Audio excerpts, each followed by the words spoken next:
The self-made man is a lie. Whoa, okay. So we're just jumping right into it today. I'm serious. If you actually look at the schematic, the real blueprint of how our world was built, Silicon Valley was not created by rebels in garages. It wasn't built by college dropouts who wanted to, think different. It was a massive, taxpayer-funded military installation, just one that was disguised as a civilian economy. The garage is a myth. The reality is the government. Hold on a second. Yeah. You are kicking over a lot of very famous statues right out of the gate here. Yeah. Are you seriously suggesting that the heroes we all know, Steve Jobs, Hewlett and Packard, the crazy ones, that they didn't build this? No, I'm saying... It sounds like you're saying the Department of Defense is somehow responsible for my iPhone.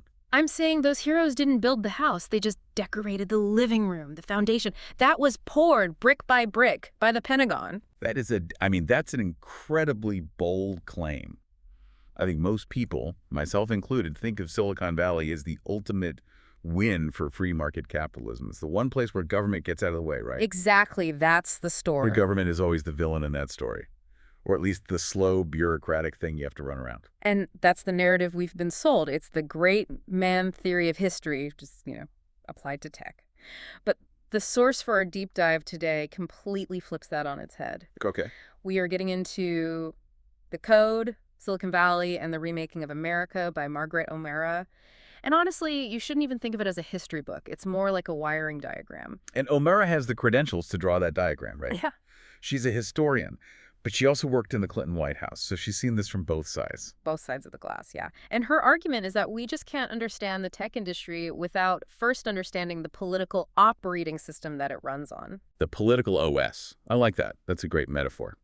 So the apps we see, the Facebooks, the Googles, the Apples, they're just the shiny things on the screen. They're the icons, exactly, but they can't run without the code underneath that's managing all the resources. And O'Mara says this OS has 3 core components: government money, academic R&D, and capital laws. But what about the culture? Before we get into the mechanics, you have to talk about the California ideology. People hear that and they think of hippie counterculture, anti-establishment vibes. The left coast, a million miles away from the suits in D.C. And here's the uncomfortable truth O'Mara lays out.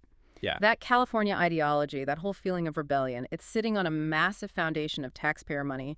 She takes us back to just after the war, to a guy named Vannevar Bush. Right, FDR's science chief, the architect of the endless frontier. Precisely.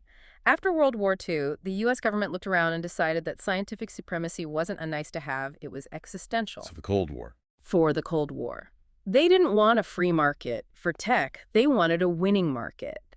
They needed to engineer a system that would guarantee dominance. So the government wasn't just a referee, they were the architect of the whole game. They were the architects, the bank, and the first customer. So let's unpack that. Let's use a few mechanical metaphors because the code really presents it like a machine. First up, risk. Okay, and risk is the currency of the valley. High risk, high reward.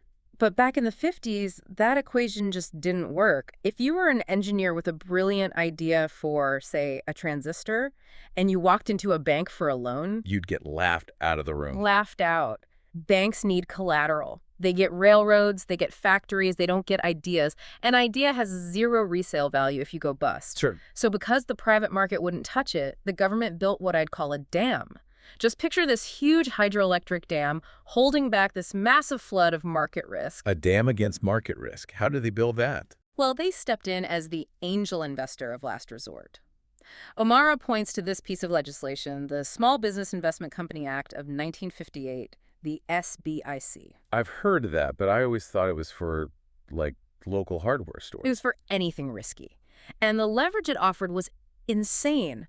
For every $1 a venture capitalist could raise from private investors, the government would give them $3. Wait, 3 to 1? That's not a subsidy. That's a cheat code. It is. You raise $1 million, the government hands you $3 million more to invest. If you lose it, well, it was mostly their money. But if you win, you keep the profit. It completely de-risks the investment itself. It totally changes the game. But the best example of this dam principle isn't even the lending, it's the buying. And for that, we have to talk about Fairchild Semiconductor. The traitorous 8. Yeah. This is a classic Silicon Valley origin story. 8 guys leave a company run by a brilliant but terrible boss. William Shockley. And they go start their own thing. Mm-hmm. It's framed as this great act of rebellion. Right. But O'Mara forces us to reframe it. It wasn't just a rebellion, it was a military contract acquisition. 3 months after they started the company, 3 months. Fairchild landed a major contract. Do you know what for? Some early computer part. Something for a university lab. For the manned missile, a long-range nuclear bomber. Okay. But here is the data point from the book that just blew my mind. In the early years of the microchip industry, let's say 1960 to 62, what percentage of all microchips do you think the U.S. government bought? I know they were the biggest customers. So what, 50, maybe 60%? 100%. 100%. Effectively, every single microchip made in America was bought by the government. They were for two projects, the Minuteman II missile guidance system and the Apollo space program. So there was no consumer market, no business market, just Uncle Sam. It was a monopsony, a market with only one buyer, and that's the dam. The government's demand was the concrete wall protecting these tiny companies from the market. And because they bought so many, the price of a single chip dropped from around $1,000 Yeah. down to about $25. I see. So the government basically acted as the first customer. They ate all the initial R&D and manufacturing costs to drive the price down to a point where eventually a civilian market could even exist. Bingo. No Minuteman missile, no cheap chip. No cheap chip, no personal computer. So the entire consumer tech revolution was just a side effect of the arms race. We have smartphones today because the Pentagon needed to guide warheads more accurately. The civilian app was just the exhaust fume from the military engine. But okay, that's the money. That's one part of the OS. You still need the brains. And that brings us to principle number 2, the talent pump. All right, this is where I might push back a little. Okay, the money was public, but the genius, the brains, that came from Stanford. That feels like the private sector at its best. You would think so. But O'Mara makes a powerful case that Stanford was essentially re-engineered to be the factory floor for this government project. And the system architect behind it all was a guy named Fred Terman. Fred Terman, Dean of Engineering, a legend in the Valley. Dean, later provost, yeah. But really, he was the guy who looked at the East Coast, at MIT, and decided to stop the brain drain. He had actually studied under Vannevar Bush, the guy we mentioned earlier. So he was part of that same system. He came back to the West Coast with a mission to basically militarize Stanford's engineering department. Militarized is a pretty strong word for university. I think it's the right one. Terman didn't just want to teach students. He engineered a supply chain for the Cold War. He had this strategy he called steeples of excellence. Steeples of excellence. Sounds kind of grand. It sounds grand, but it was purely pragmatic. He knew Stanford couldn't be the best at everything, so he decided they would focus only on the hard sciences where the federal grants were. Physics, electronics, microwave research. So, follow the money. Forget the humanities. Focus on the ballistics. Pretty much. And he wired the university directly into the industry with these really clever mechanisms, like salary splitting. He told his professors, look, get the government to pay for half your salary through research grants. Okay. And if you do that, the university saves a ton of money and we can hire twice as many of you. That's brilliant. You're using federal cash to artificially double your faculty size. The Department of Defense is basically paying half your payroll. And it gets better. Oh. He creates the Honors Cooperative Program. This is where local companies, Lockheed, HP, would pay double tuition to send their best employees back to Stanford part-time for master's degrees. So it's a closed loop. The companies fund the university upskills their employees, and the government is funding the research that the professors are teaching those employees. It's a flywheel.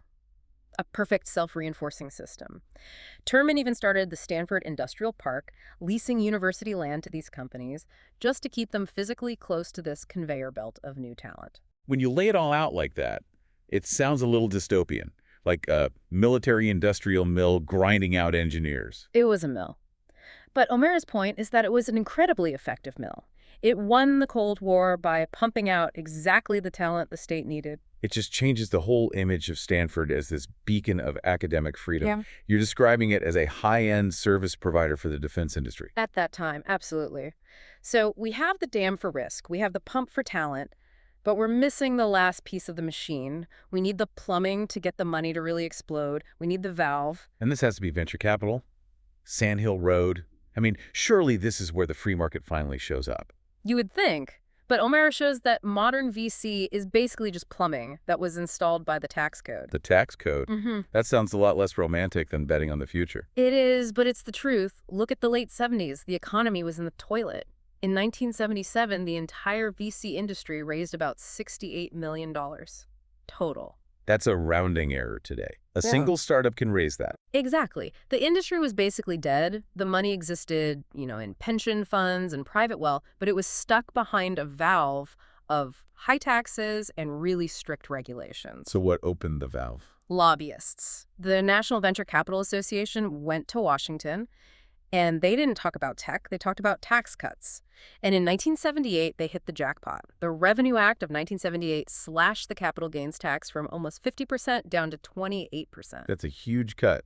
Suddenly, the reward for taking a big risk is much, much bigger. You get to keep more of your winnings. But that wasn't even the big one. The real game changer was this super boring rule change to something called the ERISA Prudent Man Rule. ERISA governs pension funds, right? People's retirement money. Exactly. And before 1979, the law said a prudent man would not gamble a person's retirement on some risky startup.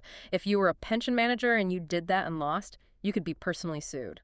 Which makes sense. You don't want people gambling with grandma's pension. Of course not. But the VCs made a new argument. They said prudence shouldn't mean avoiding all risk. It should mean diversification. They argued that putting a tiny slice of a massive pension fund into high-risk, high-reward ventures was actually a responsible part of a balanced portfolio. And the government bought it. They bought it. The Labor Department changed the rule in 1979. And I can guess what happened next. The floodgates just opened. Suddenly, these enormous pools of pension money, trillions of dollars, were legally allowed to flow into venture capital.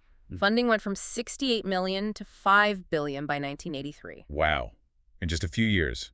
So the VCs didn't create the water. The money was already there. They just successfully lobbied Washington to open the valve. That's it. It wasn't an invisible hand. It was a very visible handshake in a Senate hearing room. So if we step back and look at the whole schematic you've laid out from the book. Yeah, the whole machine. You've got the military buying up all the early risk. Yeah. You have the pump Stanford churning out defense engineers. And then you have the valve, the tax code, being rewritten to unleash a flood of capital. When you see it like that, you realize it wasn't an accident. It wasn't the California sunshine. It was a systems engineering project. It was designed. Okay, that's a really compelling case. But why does it matter today? Why do we need to strip the paint off the machine? Can't we just, enjoy our iPhones? Because the people running the machine today have forgotten who built it. And O'Mara argues that's actually really dangerous. You mean today's tech leaders? Yes. Yeah. You see this modern hubris from people like Peter Thiel or Elon Musk who push this fierce libertarianism. They criticize the state, they fight regulation, they act like the government can't do anything right. Which is pretty ironic, isn't it? Musk's SpaceX depends almost entirely on NASA contracts. Thiel's company, Palantir, is basically a contractor for the intelligence community. It's beyond ironic. Their empires run on the internet, which was a DARPA project. They run on GPS, a Department of Defense project. They run on microprocessors, which were paid for by the Apollo and Minuteman programs. They're standing on the shoulders of a taxpayer-funded giant while pretending they can fly. So they bite the hand that fed them, while telling everyone the hand was never there to begin with. That's it, exactly. The self-made story is just a marketing strategy. It's a way to privatize all the glory and all the profits while having socialized the initial decades-long risk that the taxpayer paid for. Privatize the glory, socialize the risk. That's a powerful way to put it. And it suggests that if we forget this history, we might actually break the machine for the future. If we stop funding that basic, crazy government research, we might cut off the source for the next big thing. That is the risk. You can't just have the valve. You need the whole system. You need the dam and the pump, too. So for anyone listening, trying to understand how the world really works, what's the big takeaway? It's to be skeptical of the great man story. When you see some amazing new technology or a billionaire claiming they built it all themselves, look for the hidden wiring. Look for the government grant, the tax break, the defense contract. It's recognizing that innovation is a team sport. And the team is way, way bigger than just a few people in a garage. And that really brings us to our final thought for this deep dive. Let's hear it. The Garage is a fantastic story. It's great for magazines. It's great for movies. But today we're facing enormous challenges, right? Climate change, new energy sources, space exploration. If you want to build the solutions for those problems, don't look for a garage. Look for a government that's willing to lose billions of dollars on crazy ideas for 20 straight years. Because historically, that's the only way this ever works. That's a provocative thought to end on. It certainly makes you rethink who the real angel investors have been all along. You've been listening to a deep dive into The Code by Margaret O'Mara. See you on the next one.